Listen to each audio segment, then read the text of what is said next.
দিলখুশ। কালকে একটা বড় কৌটো নিয়ে এসেছি দিলখুশে, ভর্তি ছিল, সেটা থেকে খেতে শুরু করছি।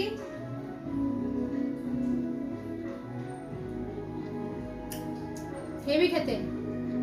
আপনারাও চাইলে এরকম বড় কৌটো এখন দিলখুশের পাওয়া যাচ্ছে দোকানে। একটা প্যাকেটের দাম 97 টাকা। খুব ভালো লাগে খেতে। এক কৌটায় মোটামুটি আপনার 50টা মতো থাকে। আমার তো ভীষণ প্রিয় দিলখুশ। আগে ট্রেনে যেতে খেতাম, এখন তো ট্রেনে যাওয়া আসা হয় না, এখন তাই ঘরে বসে দিলখুশ খাচ্ছি দোকান থেকে কিনে এনে। টাটা।